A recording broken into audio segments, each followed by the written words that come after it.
আসসালামু আলাইকুম, কি অবস্থা সবার? তো আপনারা এই ভিডিওটার জন্য তো অলরেডি আগ্রহে বসেছিলাম আমি জানি। অর্থাৎ এর আগে যে ভিডিওটা দেখেছেন জাগো ম্যান স্কলারশিপ 2026, সো এই যে অ্যাপ্লাই প্রসেসটা কী কী লাগবে কি না লাগবে আপনারা কিন্তু এটা নিয়ে একটা কনফিউশনে থেকে গেছিলেন। সো আজকের ভিডিওতে আমরা দেখা যাবো যে কী লাগবে না লাগবে এবং কতটুকু কি অ্যাপ্লাই করবেন, তাই তো? সো এটা হচ্ছে এই অ্যাপ্লাইটা শুধুমাত্র হচ্ছে মেয়েদের জন্য বা আমার বোনেদের জন্য যারা আসলে বিশ্ববিদ্যালয়ে ফার্স্ট ইয়ার, সেকেন্ড ইয়ার, থার্ড ইয়ার অথবা ফোর্থ ইয়ারে পড়তেছেন, তারা অ্যাপ্লাই করতে পারেন। কারণ এইখানে থেকে আপনাকে প্রতি মাসে 4,000 টাকা এবং প্রতি বছর অন্তত আপনার যে সেমিস্টার ফি আর যে আপনার টার্ম ফি এটা সেটা প্রোভাইড করবে। এছাড়া বিভিন্ন স্কলারশিপ আছে, সো সব ধরনের স্কলারশিপ এরা দিয়ে থাকে। সো এইরকম সকল আসলে ভিডিও যদি পেতে চান অবশ্যই আমাদের চ্যানেলটাকে একটু সাবস্ক্রাইব করে বেল আইকন অন করে রাখবেন। আর পাশাপাশি হচ্ছে ফেসবুক পেজটা ফলো করে এখানে নোটিফিকেশনটা অন করে রাখবেন এবং আমাদের হোয়াটসঅ্যাপ ও টেলিগ্রাম গ্রুপে যুক্ত থাকতে পারেন, ওইখানেও আমরা এই রকম আপডেট দিয়ে দিই। সো জাগো ওমেন স্কলারশিপ অ্যাপ্লিকেশনটা এরকম অন কাইন্ড অফ এরকম একটা লিঙ্ক আছে, লিঙ্কটা আমি হয়তো কমেন্ট বক্সে দিয়ে দিব। সো যদি না দিয়ে থাকি আপনার একটু আমাকে মনে করায় দিন। এইখানে হচ্ছে 10টা স্টেজ আছে, আমরা প্রতিটা স্টেজে দেখবো যে কী কী লাগে। সো প্রথমত হচ্ছে যেটা লাগবে সেটা হচ্ছে আপনার নাম, এবং এই নামটা আপনি কী লিখবেন লেখা আছে, please write your full name exactly as appears on NID or birth certificate or passport. অর্থাৎ আপনার এনআইডি, বার্থ সার্টিফিকেট আর পাসপোর্টে যেমন আপনার নাম আছে জাস্ট তেমন নাম লিখবেন। এরপরে আপনার ডেট অফ বার্থ লিখবেন। ডেট অফ বার্থটা কিসে লিখবেন সেটা হচ্ছে আপনার এনআইডি আর বার্থ সার্টিফিকেট আর পাসপোর্ট। অর্থাৎ নাম এবং যে নাম আইডি এইটা যেন আপনি ঠিকভাবে লেখেন, কজ কি এইটা যদি আপনি ভুলভাল লেখেন আপনার কিন্তু ওইটা দিয়ে মিলাবে। অর্থাৎ আপনার যেই এনআইডি আছে এটাতে আপনি মিলাবে, যার ফলে যেটা সুযোগ যে আপনি যদি এইটা ঠিক মতো না ফিল আপ করেন এটা কিন্তু কাজে আসবে না। সো এরপরে দিতে হবে একটা পার্সোনাল ফোন নাম্বার। এটা আপনার ফোন নাম্বার দিবেন। আপনার ফোন নাম্বার মিনস হচ্ছে যে আপনার নামে রেজিস্ট্রেশন হবে এটা না, আপনি বাবা মা হতে পারে, বাট এই সিমটা আপনার কাছে থাকে। এরপরে হচ্ছে একটা বিকাশ নাম্বার দিবেন, নট এ স্টুডেন্ট অ্যাকাউন্ট। অর্থাৎ বিকাশ নাম্বার দিবেন কিন্তু এটা তো বিকাশ স্টুডেন্ট অ্যাকাউন্ট না হয়ে থাকে, কারণ বিকাশে কিন্তু স্টুডেন্ট অ্যাকাউন্ট খোলা যায়। সো এইটা একটু কাইন্ডলি মনে রাখবেন যে এইটা যেন স্টুডেন্ট অ্যাকাউন্ট না, এটা প্রপার এনআইডি দিয়ে খোলা একটা অ্যাকাউন্ট। অর্থাৎ জন্ম নিবন্ধন দিয়ে খোলা অ্যাকাউন্টে কিন্তু অনেক কিছু অনেক সুযোগ সুবিধা অফ করা থাকে, কিন্তু যেটা এনআইডি দিয়ে খোলা ওইটা কিন্তু অনেক সুবিধা থাকে। So please provide your current bKash number as scholarship fund will send is this account. Don't use student accounts as its limit and restriction may prevent the money from being received. অর্থাৎ এই টাকা পেতে আপনার এটা সমস্যা হতে পারে। এরপর একটা হোয়াটসঅ্যাপ নাম্বার দিবেন, সেটা আপনার পার্সোনাল হোয়াটসঅ্যাপ নাম্বার, কজ এখানে তারা যোগাযোগ করবে, বিভিন্ন ইনফরমেশন ডেডিকেটেড কমিউনিকেশন করে থাকবে। এরপর একটা পার্সোনাল ইমেল অ্যাড্রেস দিবেন। সো আপনার নাম ধরেন মিস্টার হাকিম ধরেন। সো আপনি এবার দেন না যে hakim@gmail.com, মানে আগের দিন আমাকে একটা জিমেল দিছিল, তো সেই জিমেলটা দেখে মনে পড়লো। সো আপনার যে নামটা আপনি চেষ্টা করবেন আপনার নাম, এবং যদি দেখেন যে আপনার নামে আপনি ডোমেইনটা পাচ্ছেন না তখন আপনি আপনার জন্মশহরটা অ্যাড করে, অর্থাৎ যে অ্যাড্রেসটা করবেন ওটা একটা ডিসেন্ট অ্যাড্রেস হয় যেন, যে fatkahakim.com এই টাইপের যেন কোনো ধরনের কোনো ইমেল না হয়, এটা একটু মনে রাখবেন। এরপর হচ্ছে ব্লাড গ্রুপের ক্ষেত্রে সেটা হচ্ছে কি ব্লাড গ্রুপ, আপনার যেই ব্লাড গ্রুপ আপনি সেই ব্লাড গ্রুপ দিবেন। সো এটা এক্স্যাক্ট ওয়াইজ দেবেন। ম্যারিটাল স্ট্যাটাস, আপনি বিয়ে করছেন না আপনি আনম্যারিড, অর্থাৎ ডিভোর্স, উইডো আর সেপারেটেড যেটাই আছে আপনি দিবেন। অর্থাৎ যেহেতু এটা নারীদের জন্য, সো অনেক নারীরা আছে যারা আসলে বিবাহ করেছে, অনেকে আছে হয়তো বা তাদের ডিভোর্স হয়ে গেছে, তারা পরবর্তীতে এখন তাদের জীবনটা নতুন করে আগানো চাচ্ছে। কেউ হয়তো বা উইডো আছেন, বিধবা আছেন, অর্থাৎ তারা বা কেউ হয়তো বা সেপারেট, তাদের স্বামীর সাথে থাকেন। এখন এই বিষয়টা হচ্ছে সম্পূর্ণ আপনার ব্যক্তিগত ব্যাপার। এখন মনে হতে পারে যে ভাই আসলে কি এরকম হয়? হ্যাঁ হয়, কেন হবে না? কারণ যেই দেশে ক্লাস 6, 7, 8 মেয়েদের বিয়ে দিয়ে দিচ্ছে, সেখানে তো একটা বিশ্ববিদ্যালয় লেভেলের মেয়ের চিন্তাভাবনা তো হতেই পারে, মানে এটা তো কোনো নর্মাল বিষয় না। সো আমি মনে করি যদি এটা কোনো সামাজিক ব্যারিয়ার না, আপনার থাকতেই পারে এই সমস্যা। সো আপনি এটা তো আসলে চুরিচামারি কিছু করেন নাই। সো যদি চুরিচামারি কিছু না হয় তাহলে এটা আপনি একদম আপনি ফুল ফ্রি এটা করতে পারেন। এরপরে হচ্ছে যে এনি কাইন্ড অফ ডিসেবিলিটি, অর্থাৎ আপনার কোনো ডিসেবিলিটি আছে কিনা। সো এই ডিসেবিলিটির ক্ষেত্রে যে বিষয়টা সেটা হচ্ছে কি আপনার ফিজিক্যাল, মেন্টাল আর ইন্টেলেকচুয়াল আর ডেভেলপমেন্ট আর sensory improvement recognize under law and assessment. অর্থাৎ আপনার এই টাইপের কোনো, অর্থাৎ অনেকের ফিজিক্যাল নাই বাট মেন্টালি সমস্যা আছে, অনেকের মেন্টালি না, অনেকের ধরেন কোনো, এই প্রবলেমগুলো আসলে আপনার আছে কিনা। অ্যান্ড আরেকটা বিষয় সেটা হচ্ছে এই পেজে, সেটা হচ্ছে আপনার কী ধরনের সমস্যা আছে, যে আপনি কি ফিজিক্যাল ডিসেবিলিটি, আপনার কি হার্টের সমস্যা বা আপনার হুইলচেয়ার লাগে, ভিজুয়াল ইমপ্লিমেন্ট, আপনার কি চোখে দেখতে সমস্যা, হেয়ারিং ইমপ্লিমেন্ট, আপনার কি ইম্পেয়ারমেন্ট, অর্থাৎ আপনার কি কানে শুনতে, স্পিচ আর কমিউনিকেশন ডিসেবিলিটি, অর্থাৎ আপনি কি কথা বলতে পারেন না, ইন্টালেকচুয়াল ডিসেবিলিটি, অর্থাৎ আপনি কোনো জিনিস খুব সহজে অ্যাডপ্ট করতে পারেন না, লার্নিং ডিসেবিলিটি, আপনি কি শিখতে পারেন না, অটিজম আর স্পেকট্রাম কন্ডিশন, আপনি কি অটিজম, নিউরোলজিক্যাল ডিসেবিলিটি, আপনার কি নিউরোলজিক্যাল সমস্যা আছে, ক্লোনিক্যাল সমস্যা, আপনার ক্যাজমা, কিডনি ডিজিজ এই টাইপের কিছু আছে, আর নান। সো যেটাই থাকবে এটা আপনি দিবেন। সো ওভারঅল সব কিছু দেওয়ার পর এটাকে আপনি সেভ করেও রাখতে পারেন, যাতে যদি আপনি চান এবং পরবর্তী নেক্সট দিলে আপনি নেক্সটেও চলে যাবেন। সো এইটা হচ্ছে আপনার পার্ট 1। এরপর আমরা চলে যাবো আমাদের পরবর্তী পেজে। সো যখন আপনি পরবর্তী পেজে আসবেন, এইটা হচ্ছে আপনার পরবর্তী পেজ। সো পরবর্তী পেজে আসার সাথে সাথে আমাদের কিন্তু এখানে অনেক কিছু দেখা যাচ্ছে। সো আমরা এইগুলোকে একটু রিমুভ করে দিই, কজ আমাদের এগুলোর কোনো দরকার নেই। এটা স্ক্রিনের মাঝখানে আসতেছে না কেন? তো আচ্ছা আমরা কথা বলি আর দেখি, ঠিক না? কজ এই যে জিনিসগুলো আছে এই যে চলে আসছে। সো যারা যারা এই জিনিসটা আমরা ক্লিয়ার করে দিলাম, আমরা আবার পুনরায় চলে যাব। সো ভিডিওর যারা দেখতেছেন এটা আসলে কখনোই কোনো ইন্টারাপ্ট না।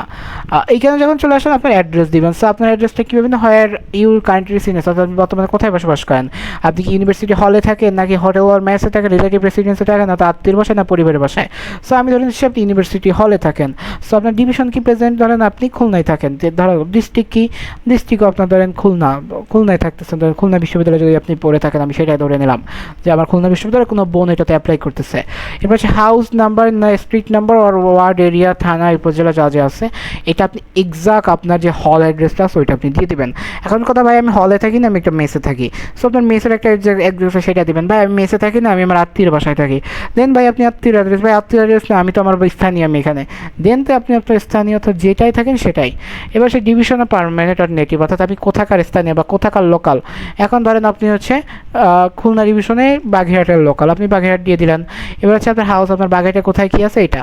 এবার যেটা আছে সেটা হচ্ছে কি, আপনাকে অনেকগুলো অপশান দিচ্ছে, সেটা হচ্ছে কি ব্যাকে আসা, অর্থাৎ ব্যাক বলতে আপনি পেজ অনে যাইতে পারবেন। এরপরে আবার বলছে কি যে ব্যাকে আসার পর দ্বিতীয়টা দিয়েছে সেভ, অর্থাৎ এই ফাইলটা আপনি সেভ করতে পারবেন। এরপরে সে নেক্সট। সো আপনি নেক্সট দিলে আমরা চলে যাব হচ্ছে নাম্বার 3-তে। সো আমরা নেক্সট দিয়ে দিই। সো নেক্সট দিয়ে দিলে এবার চলে এসেছে আপনার এডুকেশনাল ব্যাকগ্রাউন্ড। সো এডুকেশনাল ব্যাকগ্রাউন্ডের প্রথমে যেটা আছে সেটা হচ্ছে এসএসসি আর ডাকির ইকুইভ্যালেন্ট রেজাল্ট, অর্থাৎ আপনার রেজাল্ট কত। সো আপনার এসএসসিতে 5 আউট অফ কত এটা আপনাকে দিতে হবে, ধরেন আপনার 5 out of 5, sorry 5 out of 5 লিখবেন। এরপর আপনার ইয়ার কত, আপনি আপনার ইয়ার লিখবেন। এরা কোন বোর্ড থেকে পরীক্ষা দিয়েছেন, ঢাকা বোর্ড থেকে বা আপনি যশোর বোর্ড থেকে পরীক্ষা দিয়েছেন, যে এখন যেটাতে দিয়েছেন। এবার আপনি ইনস্টিটিউটের নেম, আপনি ইনস্টিটিউটের নেম ধরেন এবিসি যে কোনো কিছু একটা লিখলেন। এরপর আপনি এবার হচ্ছে আপনার এইচএসসি, যে আপনার এইচএসসিতে রেজাল্ট কত ছিল সেটা দিলেন, কোন সালে পাস করছে সেটা দিয়েবেন। এবার আপনার বোর্ড কোনটা সেটা দিলেন, যে আপনার ধরেন ওইটা আপনি যশোর, এইটা আপনার যশোর। এবার আপনি কোন ইনস্টিটিউশন থেকে পড়েছেন, এখন আপনি কোন ইউনিভার্সিটিতে পড়েন। এখানে বিভিন্ন ইউনিভার্সিটির নাম আছে। সো আপনি যদি আপনার ইউনিভার্সিটির নাম না পান, আপনি সার্চ দিলেন, ধরেন আমি যে খুলনা ইউনিভার্সিটি লিখে সার্চ দিলাম। এবারে অনেকে আছে যে ভাই একটা বিষয়, সেটা হচ্ছে কি আমি একটু এই জিনিসটা চেক করি। সেটা হচ্ছে যে অনেকে আসলে চায় যে অনেকে ন্যাশনাল থেকে অ্যাপ্লাই করতে। সো এই ন্যাশনাল কলেজ থেকে হয়তো এটাতে অ্যাপ্লাই করতে পারবেন না, এটার জন্য আপনাকে হ্যাঁ ন্যাশনালের কোনো সুযোগ নেই। আপনি এটা থেকে আপনাকে হচ্ছে বিশ্ববিদ্যালয় ভিত্তিক যেগুলো আছে ওখানে পড়তে হবে। এবং নার্সিং কলেজের এরা পারবেন যারা নার্সিংয়ে পড়েন। এরপর আপনি সেশন দেবেন, অর্থাৎ কোন সেশন, আপনি কি 24, 25, 26, অর্থাৎ ফার্স্ট ইয়ার ফার্স্ট টার্ম, আর 24, 25, অর্থাৎ first year second year first term, আর 23, 24, অর্থাৎ সেকেন্ড ইয়ার সেকেন্ড টার্ম, অর্থাৎ যেই টার্ম আপনি হন না কেন। অর্থাৎ আপনি কারেন্ট টার্ম সিজিপিএ কত, এখন আপনি your current CGPA to that date, অর্থাৎ আজকের ডেটে আপনার কারেন্ট সিজিপিএ কত। এখন আপনার কারেন্ট সিজিপিএ যতই হবে আপনি লিখবেন যে কারো হয়তো 3.50 আছে, কারো হয়তো 3.75 আছে, যার যেটা আছে ভাই। এখন কেউ আবার আমার সিজিপিএ জিজ্ঞাসা করেন না, এটা আসলে জিজ্ঞাসা করতে হয় না। এবার আপনার এটা হয়ে গেলে আপনার এর পরের পেজে চলে যাবেন। এর পরের পেজে গেলে নেক্সট, আর কোনো পেজে যদি চান যে এই অবধি করে আপনি বাদ দিয়ে যাবেন, আপনি সেভ করে যেতে পারেন, অথবা ব্যাকে এসে আপনি অন্য কোনো পেজে যদি কোনো সমস্যা থেকে ব্যাকে আসতে পারেন। এরপরে নেক্সটে গেলেন। নেক্সটে গেলে এবার হচ্ছে আপনার পরিবারের ডিটেলস নিতে হবে। সো আপনার পরিবারের ডিটেলসটা যখনই নিতে হবে, আমরা যদি একটু আবার এইটা থেকে দুঃখিত একটু ঝামেলা হয়েছে, আমরা টেকনিক্যাল আমরা যদি আবার একটু দেখি। সো এটা ঠিক হয়ে গেছে, যাই হোক। সো এইখানে যে ইনফরমেশনগুলো লাগবে সেটা হচ্ছে আপনার প্যারেন্টস ইনফরমেশন। সো আপনার প্যারেন্টস ইনফরমেশন এখানে হচ্ছে আপনি আপনার পিতার নাম দিবেন, আপনার পিতার এক্সাক্ট নাম কী আন্দাজে দিবেন, পিতার নামটা দিবেন হচ্ছে তার এনআইডি অনুযায়ী। এরপর হচ্ছে তার ফিনান্স, তিনি স্ট্যাটাস কে, অর্থাৎ তিনি আসলে কি অ্যালাইভ না ডিক্রিজ, অর্থাৎ তিনি জীবিত আছেন না মারা গেছেন। যদি মারা যায় তাহলে ডিক্রিজ দিয়ে দিবেন, তাহলে নাম্বার লাগবে না। বাট অ্যালাইভ দিলে তার একটা ফোন নাম্বার আপনাকে দিতে হবে। পাশাপাশি যেটা দিতে হবে সেটা হচ্ছে অকুপেশন, সে কী কাজ করে, সে কোথায় কাজ করে, সেখানে যা কাজ করে সেখানে তার ওয়ার্ক প্লেসের নাম কি, এরপরে তার কোনো পার্সোনাল কোনো সমস্যা আছে কি না, এই সব কিছু দিলে ইফ ইয়েস তার কী সমস্যা আছে। আর যদি আপনি এখানে দিয়ে দেন যে না আমার বাবা নাই মারা গেছে, তাহলে দেখেন এই সব অপশন ডিসেবল হয়ে যাচ্ছে। সেম অ্যাজ ইউর মাদার, আপনার মাদার স্ট্যাটাস দিবেন, আপনার মায়ের নাম দিবেন, মায়ের স্ট্যাটাস জীবিত থাকে অ্যালাইভ দিবেন, তার নাম্বার দিবেন, তার পেশা দিবেন, তার কোথায় কী করে সে এমপ্লয়ি। এখন অনেকের বাবা মা হচ্ছে হাউস ওয়াইফ। সো আপনি কী দিবেন, আপনি লিখবেন হাউস ওয়াইফ। এখন আপনার মেয়েটা কাজ করেন, আপনার মা তো ফ্যামিলিতে কাজই করতেছে। Full address of your work place লিখে দেবেন মাই হোম। তো আপনার মায়ের যদি কোনো সমস্যা থাকে লিখবেন, অনেকের মা যদি কোনো শারীরিক সমস্যা থাকে লিখতে পারেন, অনেক যদি না থাকে না কী সমস্যা সেটা দিয়ে এরপরে আপনি সেভ দিতে পারেন অথবা নেক্সট দিবেন। সো নেক্সট দিলে এরপরে পেয়ে সেটা হচ্ছে ইমার্জেন্সি কন্ট্যাক্ট পারসন, অর্থাৎ আপনাকে যদি না পাওয়া যায় কার সাথে যোগাযোগ করবে। অবভিয়াসলি ইউর ফাদার্স আর ইউর মাদার। সো আপনি তার বাবার নাম্বার দিতে পারেন, বা বাবা জীবিত থাকলে বাবারটা দিয়ে না, যে না থাকে মায়েরটা দিবেন। সো এখানে আপনার ইমার্জেন্সি কন্ট্যাক্ট পার্সনের নাম দিবেন, এরপরে আপনি দিবেন তার ফোন নাম্বার দিবেন, তার একটা ইমেল অ্যাড্রেস দিবেন, এবার সে আপনার কী হয় relationship with emergency contact person, অর্থাৎ আপনার তার সাথে কী রিলেশন, তার আপনার সাথে কী না। সো আপনার যদি মায়ের নাম্বার দিয়ে থাকে তাহলে মাদার, ফাদার, এখানে কিন্তু আপনি সন দিয়ে দিন না যে আপনি তাদের সনকে আপনি আপনার ছেলের জন্য তার রিলেশন না, আপনি এখানে হচ্ছে আপনি আপনার পিতামাতার সাথে বা যার রিলেশন আর কি present address emergency contact person, এখন তার প্রেজেন্ট অ্যাড্রেস এখানে দিবেন, দিয়ে আপনি সেভ করেন আর আপনি নেক্সট করতে পারেন। তো নেক্সট আসলে আপনার ফিনান্সিয়াল ইনফরমেশন, এবার সেটা টাকা পয়সার সমস্যা। তো আপনি ইনকাম সোর্স কি, আপনার ইনকাম সোর্স অর্থাৎ do you have an income source, আপনার কি কোনো ইনকাম সোর্স আছে। এখন আপনি যদি বলে যে পার্ট টাইম কিছু জব করি সেটা দিতে পারেন, ফুল টাইম টিউশন ফ্রিল্যান্সার, আর নান থাকলে নান, যদি নান দিয়ে দেন কোনো অপশন আসবে না। যদি আপনি দেখেন যে টিউশন দেন তাহলে হচ্ছে আপনার ইনকাম কত, ধরেন আপনি মাসে 3,000 টাকা ইনকাম করেন, আমি মনে করি অ্যাজ ইউনিভার্সিটি স্টুডেন্ট কেউ একটা দুটা টিউশন সবাই করে। সো মিথ্যা কথা লেখার থেকে যেটা আছে সেটা লেখে। এবার earning member of your family, আপনার পরিবারে কজন আয় করে, ধরেন 2 জন আয় করে বা 1 জন আয় করে, আপনার বাবা আয় করে 1 জন। নন আর্নিং ফ্যামিলি কজন, আচ্ছা আপনার পরিবারে 5 জন, যদি 4 জন আয় করে না। আচ্ছা ইয়োর ফ্যামিলি রিসাইজ ইন, আপনার ফ্যামিলি কিসে বাস করে, আর নিজের বাড়ি, ভাড়া বাড়ি নাকি গ্র্যান্ড প্যারেন্টস না আপনার দাদা দাদির বাড়ি। এখন যদি আপনার রেন্টেড হাউস দিবেন, monthly income of your family, এখন আপনার পিতা মাতার ইনকাম কি less than 10,000, between 10,000 to 20,000, between 20,000 to 30,000, between 30,000 to 40,000, আর 40,000 to 30,000। এখন যেটা হবে আপনি সেটা দিয়ে দিবেন। এইগুলো দিলে আপনার মোটামুটি ফিনান্সিয়াল স্ট্যাটাস হয়ে গেল। এরপর আপনি চলে যাবেন পরবর্তী পেজে। পরবর্তী পেজে গেলে other information, do you have ever receive any scholarship, আপনি কি আগে পরে কোনো স্কলারশিপ পেয়ে থাকেন। সো বুকে হাত রেখে সত্য কথাটাই লিখবেন, কজ এটা কিন্তু মিথ্যা লিখলে এটা টাকার জিনিসটা কিন্তু হারাম হয়ে যাবে। সো এখানে ইয়েস নো যেটা আছে লিখে দিবেন। এরপর ইফ, তখন যদি ইফ ইয়েস প্লিজ স্পেসিফাই, অর্থাৎ যদি হয়ে থাকে তাহলে কোনটা পেয়েছেন এটা আপনার লিখতে হবে। তাহলে আপনি এখানে লিখলেন যে ডাচ বাংলা ব্যাংক পেয়েছি, আপনি ডাচ বাংলা ব্যাংক, আর আপনি শাহজালাল ইসলামী ব্যাংক। সো এইটা আপনি এখানে লিখলে দিলেন যে ডাচ বাংলা ব্যাংক স্কলারশিপ, আপনি এটা লিখলেন। সো এরপরে হচ্ছে were you involved in any community service, or আপনি কি কোনো ভলান্টিয়ারের কিছু করেছেন, ইয়েস যদি করে থাকেন করছেন, কিসে করছেন, আপনি কোন ধরনের কিছু করছেন, টিচিং আনপ্রিভিলেজড স্টুডেন্ট, অর্থাৎ যারা আসলে খুব বেশি উন্নত তাদের পড়াশোনা করিয়েছেন, লিটারেসি সাপোর্ট টু এল্ডার, যারা আসলে অশিক্ষিত তাদেরকে লিটারেসি সাপোর্ট দিয়েছেন, তারপর হচ্ছে youth club, student club, volunteer, এগুলো করেছেন। এখন ইউনিভার্সিটিতে সবাই এগুলো করে, সো আপনি এটা সিলেক্ট করতেই পারেন। ব্লাড ডোনেশন ক্যাম্প, হ্যাঁ আপনি করেছেন। হেলথ অ্যাওয়ারনেস করেছেন। ডিজাস্টার রেসপন্স রিলিফ, আপনি কি ডিজাস্টারটা গিয়েছেন। ক্লাইমেট অ্যাকশন এনভায়রনমেন্ট, ধরেন কমিউনিকেশন ক্লিনেস ড্রাইভস করেছেন। উইমেন্স অ্যান্ড গার্লস এম্পাওয়ারমেন্ট, আপনি কি নারীদের কাজের জন্য কিছু করেছেন। চাইল্ড প্রোডাক্টিভ অ্যাওয়ারনেস করেছেন, অর্থাৎ যেগুলো করেছেন। এল্ডারলি সাপোর্টেড পার্সন ডিসেবিলিটিস, কোনো ডিসেবিলিটিসকে হেল্প করছেন কিনা। ফান্ড রেজিং ফর সোশ্যাল কজের জন্য টাকা তুলছেন কিনা। ইভেন্ট ভলেন্টিয়ারিং করছেন কিনা। Digital support, food distribution, community awareness করছেন কিনা। রোড সেফটি অ্যাওয়ারনেস করছেন কিনা, আদার থিং। সো আমি মনে করি এখানে ম্যাক্সিমাম জিনিসই আপনাদের করা, এবং এই জিনিসগুলো এখন কথা হচ্ছে যেইগুলো আপনি করছেন এর জন্য কিন্তু আপনাকে সার্টিফিকেট দেওয়া হয়েছে, আর এইটা যদি না দেওয়া থাকে সেটা না দেওয়া, যদি দেওয়া থাকে সেই সার্টিফিকেটগুলো এখানে আপলোড করবেন। সো এই অপশানে আসলে এখানে ক্লিক করবেন, এই ক্লিক করলে এখানে আপনাকে আপলোড করতে সুযোগ দেওয়া হবে। সো আপনি এখানে আপলোড করতে পারবেন। আর ইউ ইনভলভ এনি কোকারিম, আপনি কি কোনো কোকারিমগুলোর অ্যাক্টিভিটিসে যুক্ত হয়েছেন, যদি হয়ে থাকেন ইয়েস। আমি বলবো যে যদি যুক্ত থাকে সেগুলো এখানে ইয়েস দিয়ে দেখবেন যে কিসে ছিলেন, আপনি ডিবেটে ছিলেন নাকি পাবলিক স্পিকিংয়ে ছিলেন, science pair, physics, chemistry, biology olympiad, English olympiad, essay writing or anything, আপনি যেটাই, photography, graphic design, student, girls guide, BNCC, red crescent, sports athlete, অর্থাৎ যেগুলো আছে আপনি বিভিন্ন ক্লাবে আছেন, যেটা থাকে আমি সেটা দেবেন, এবং সেইটার আঙ্গিকে যদি কোনো সার্টিফিকেট থাকে এটা দিবেন। আর এরপর হচ্ছে দেখবেন যে what makes you deserving for scholarship, এখন হচ্ছে মূল কথা, সেটা হচ্ছে কি এখানে হচ্ছে লিখবেন যে কেন আপনি এই এটার জন্য আপনি ডিজার্ভিং। সো আমি কিছু কি পয়েন্ট বলেছি যেটা হচ্ছে আপনাকে ডিজার্ভিং করে। প্রথমত হচ্ছে আপনি আপনার শর্ট একটা পরিচয় দেবেন, শর্ট পরিচয় দেওয়ার পরে আপনি লিখবেন যে আপনার কী সমস্যা, এরপরে লিখবেন যে এই সমস্যাটা আপনাকে এই কীভাবে আপনি সলভ করতে পারেন এই টাকাটা পেলে, এবং শেষে লিখবেন কেন আপনি এটার জন্য যোগ্য। So must share AI generated content will be disqualify. So AI generated help নিলেও এটা পরবর্তী নিজের একটা ভাষা আনবেন। আর how does the scholarship make difference to a life, so দুইটা পয়েন্ট দিয়ে দিচ্ছে, একটা হচ্ছে এটা কেন আপনার প্রয়োজন এবং আপনি কেন এটার জন্য ডিজার্ভ করতেছেন, এবং এটা আপনার লাইফে কেমন হেল্প বা কেমন ইম্প্যাক্ট ফেলতেছে। সেই দুইটা জিনিসকে কিন্তু আপনি খুব ভালো করেই দেখতে পারেন যে একটা জিনিসকে আপনি এই বৃত্তিটা পাওয়ার পর আপনার কী ধরনের কি উপকার হচ্ছে, আরেকটা বিষয় কি এটা পাওয়ার পর আপনার লাইফে কী ধরনের চেঞ্জেস হচ্ছে। সো আপনি 500 ওয়ার্ডের ভিতর খুব সুন্দর করে এটা লিখতে পারেন।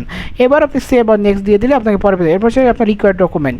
সো প্রথমত আপনি আপনার এখানে কী কী দিতে পারেন, আপনি আপনার আপলোড আর ডাউনলোড করে অর্থাৎ ছবি তুলে দিতে পারেন। আপনি আপনার প্রথমত দিতে হবে এনআইডি আর বার্থ সার্টিফিকেট, এরপর আপনার পাসপোর্ট সাইজ ফটো, এসএসসি ডাকের ইকুইভ্যালেন্ট সার্টিফিকেটটা দিতে পারেন, এসএসসি আলিম সার্টিফিকেট আর মার্কশিট যেটা থাকে, ইউনিভার্সিটি অ্যাডমিশন প্রুফ, আপনার স্টুডেন্ট আইডি কার্ড আর পে স্লিপ, এবং একাডেমিক রেফারেন্স ও রেকমেন্ডেশন লেটার ওটা। সো এই রিকমেন্ডেশন লেটার সম্পর্কে যেটা বলবো সেটা হচ্ছে কি আপনারা চ্যাটজিপিটির হেল্প নিতে পারেন। এটা একটা প্যাডে ফেলে এটা একটা লিখে নিয়ে যাবেন, লিখে নিয়ে আপনার যে অফিসে আছে অফিস সহায়ক যে থাকে তার সাথে আপনি কথা বলবেন যে ভাই এরকম আমি একটা বৃত্তিতে অ্যাপ্লাই করছি, সো আমার এখানে তো একটা রিকমেন্ডেশন লেটার লাগবে। সো আপনি যদি একটু স্যারের প্যাডে জিনিসটা প্রিন্ট করে স্যারের থেকে একটু সাইন করে নেন, কারণ প্রত্যেকটা প্রতিষ্ঠানের অফিসিয়াল একটা প্যাড আছে, অর্থাৎ প্যাড বলতে যে উপরে যে সিল টিল থাকে, ইউনিভার্সিটি একাডেমিক সার্টিফিকেট আর মার্কশিট সেটা দিবেন, যদি থাকে ইনকাম সার্টিফিকেট এর প্যারেন্টস আর লিগাল গার্ডিয়ান্স আপনার পিতামাতার লিগাল গার্ডিয়ানশিপ দিতে হবে। সো আপনার মার্কশিট যদি না থাকে না আপনাকে দিতে হবে না, কারণ ফার্স্ট ইয়ার তো মার্কশিট পাবেন না। পরে সেভ আর নেক্সট দিলে পরের পেজে নিয়ে যাবে। Verification address incomplete address will be, আচ্ছা আপনাকে এখন ভেরিফিকেশন করবে, সেটা হচ্ছে কি আপনার এই যেই বাসায় এসে এরা খোঁজখবর নিবে। সো আপনি আপনার একদম যেই বাসায় এসে ভেরিফিকেশন করলে আপনার গার্ডিয়ানরা থাকে বা প্যারেন্টস থাকে, আপনি সেই বাসায় অ্যাড্রেসটা দিবেন, তাদের ফোন নাম্বারটা দিবেন। আপনি আপনার এক্সাক্ট বাড়ির অ্যাড্রেস আপনি এখানে আপনার phone number A to Z সকল কিছু এখানে দিয়ে ফিল আপ করবেন। সো অলরেডি 9টা ধাপ কিন্তু শেষ হয়ে গেল। আমরা এরপরে যখনই নেক্সট দিব আমাদের লাস্ট ধাপ চলে আসে, এখানে কিছু টার্মস অ্যান্ড কন্ডিশন দেওয়া আছে। So by signing this agreement scholar accept complete programs rules requirement responsibility expectation, অর্থাৎ আপনি সব কিছু মেনে নিয়েছেন যে এটা শুনুন। এরপরে হচ্ছে scholar understand scholarship condition subject continue, অর্থাৎ আপনি তাদের সব নিয়ম মেনে নিলেন এবং দ্য স্কলার আন্ডারস্ট্যান্ড অর্থাৎ ওভারঅল সব কিছু যদি মেনে থাকেন এটা টিক দিবেন। এরপর হচ্ছে স্কলারশিপ রিনিউয়াল ক্রাইটেরিয়া, অর্থাৎ কীভাবে ক্রাইটেরিয়া করতে হবে সেটা হচ্ছে কি আপনাকে প্রতি বছর মিনিমাম 3 পয়েন্ট সিজিপি রাখতে হবে, continue final undergraduate examination research maximum করতে হবে, রিসিভ মানি। আচ্ছা এটা আমি বলে দিচ্ছি, প্রথমত যেটা সেটা হচ্ছে কি যে আপনাকে the scholarship shall continue until scholar complete her final undergraduate examination research maximum scholarship period her approve programme category over occurs first. তারপর the receipt will receive a monthly stipend entire duration, মাসিক এটা কিছু টাকা পাবেন। তারপর হচ্ছে if receive transfer another university or change department the duration of scholarship previously বা deducted the total periods. So the IC will continue receive the monthly stipend for the remainder, অর্থাৎ যদি কোনো থেকে আপনি ভার্সিটি চেঞ্জ করেন তাহলে আপনি পরবর্তী যে টাইমগুলো আছে ওইটা পেবেন। আর আপনার সিজিপি তো বললামই। আর এটা হচ্ছে আপনাকে কোন কোন ক্ষেত্রে এটা যদি রাজি থাকেন এখানে আপনি টিক দিবেন। এরপর হচ্ছে ইউজ অফ ফান্ড, আপনি কিসে ফান্ডটাকে ইউজ করতে পারেন। আপনি আপনার টিউশন ফির জন্য খরচ করতে পারেন, অর্থাৎ বুক অ্যান্ড একাডেমিক্স ম্যাটেরিয়ালের জন্য, অ্যাকাউন্টেশন লজিংয়ের জন্য, অনেকে নেয়, অনেকে ফুডের জন্য করতে পারেন, ট্রান্সফরমেশন এডুকেশন আর কমিউনিকেশন রিকোয়ারমেন্ট এবং আদারের জন্য। এবং এরপরে দাস নট, আপনি এটা non education all of full harmful use করতে পারেন না, কজ এই টাকাটা আপনি নিয়ে যদি অন্য অন্য জিনিসে খরচ করেন এটা কোনোদিনই কাম্য নয়। এবং জাগো মেম রিকোয়েস্ট ক্লারিফিকেশন রিগার্ডিং, অর্থাৎ তাদের বলবে যে আপনি তাদের এই টাকা পয়সা আপনি সহজভাবে করেন, এটার জন্য টিক দিয়ে দেবেন। এরপর আপনাকে আরও বলতেছে যে একাডেমিক রিকোয়ারমেন্টস, যে আপনাকে full and undergrad start out করতে হবে, অর্থাৎ আপনাকে পড়াশোনা করতে হবে, কজ তারা আপনাকে টাকা পয়সা দিচ্ছে। সো আপনাকে প্রত্যেকটা শর্ত মেনে নিতে হবে। সো এটা হতে এবং রিপোর্টিং কমিউনিকেশন, অর্থাৎ reporting communication change registration repair course programme, এগুলো হলে আপনি জাগোকে মাস্ট ইনফর্ম করতে হবে, নাহলে কিন্তু আপনি একটু বাদ টেক্স লিভস অর অ্যাবসেন্স, অর্থাৎ যদি আপনি নেন তারপর ইফ সাসপেন্ড ফ্রম আর যদি উইথড্র ফ্রম আর কোর্স যদি কোর্স উইথড্র করেন, ডিসকন্টিনিউ ফুল টাইম স্টাডি, যদি ফুল টাইম স্টাডি ডিসকন্টিনিউ করেন, লিভ দ্য কান্ট্রি কোনো কারণে ইজ অ্যাবসেন্ট একাডেমিক অ্যাক্টিভিটিস থেকে আপনি যদি অ্যাপ্রুভাল ছাড়া বার হয় দিলে, তারপর রিসিভ আনাদার স্কলারশিপ পেয়ে থাকেন, এই সব বিষয়ে জাগোকে ইনফর্ম করতে হবে। আর ফেসেস এনি মেজর ফ্যামিলি কোনো ইস্যু থাকলে দ্য স্কলার মাস্ট ইনফর্ম রাজ্য committee 10 working day in major changing effective eligibility, অর্থাৎ কোনো সমস্যা হয়ে থাকে। এবং এইগুলো আসলে জাগোর অফিস। এরপর স্কিল ডেভেলপমেন্ট প্রোগ্রাম আছে, এগুলোতে আপনাকে পার্টিসিপেট করার জন্য তারা আহ্বান করবে, এগুলোতে আপনার যেতে হবে। এবং কন্ট্যাক্ট অ্যান্ড কমপ্লিমেন্টস এগুলো আপনারা ভালো করে পড়ে এগুলো, এবং আপনার যেই যে জিনিসগুলো আছে ওভারঅল সব জিনিস মিলিয়ে এগুলো আপনি দেখবেন ডোনার এবং প্রোগ্রাম দিবেন, এবং ওভারঅল সব মিলে আপনার একাডেমিক এই জন্য আপনি এই সকল কিছু টার্ম অ্যান্ড কন্ডিশনগুলো অবশ্যই পড়ে আপনি টিক দিয়ে দিবেন। সে প্রত্যেকটা জিনিসে আমি পড়ে টিক দিয়ে আমি পড়ার জন্য টিক দিয়েছি। আপনি প্রাইভেসি ডাটা রিটেনশন যা যা আছে প্রত্যেকটা ল পড়বেন, কজ এই লগুলো কিন্তু আপনার কোনো না কোনো কারণে পরবর্তী যদি আপনি দেখেন যে আপনার বৃত্তি বাদ হয়ে গেছে, আর আপনি যদি বলেন যে কেন বাদ হয়ে গেছে, এটা একটা খামখেয়ালিপনা। সো প্রত্যেকটা জিনিস আপনাকে দেখেন অনেকগুলো ল আছে। সো এই প্রত্যেকটা ল পড়ে এরপর I accept all the term and condition I Harry দিয়ে আপনি যখন সাবমিট দিবেন, এখন আমি তো এগুলো ফুলফিল করি নাই, যার করলেই আপনার ওভারঅল এটা ফুলফিল হয়ে যাবে। সো এই ছিল হচ্ছে একটা ওভারঅল ধারণা যে কীভাবে কি এটা করতে পারেন, এবং খুব বড় একটা ভিডিও ছিল। আমরা চাচ্ছিলাম এরকম বড় কিছু একটা করতে, যাতে আমাদের স্টুডেন্টরা এই জিনিসটা বুঝতে পারে। আরেকটা বিষয় সেটা হচ্ছে কি আপনাদের এই জিনিসটা ধরে ধরে বোঝানোর মূল কারণ হচ্ছে এটা, যাতে প্রত্যেকটা জিনিস ভালো করে বুঝতে পারেন। তো অলরেডি 20 মিনিটের একটা ভিডিও হয়ে গেছে, আমি মনে করি যে 20 মিনিটের ভিডিও কোনো ব্যাপার না, কজ 20 মিনিট কেন যে আধা ঘন্টা হতো তাও সমস্যা ছিল না।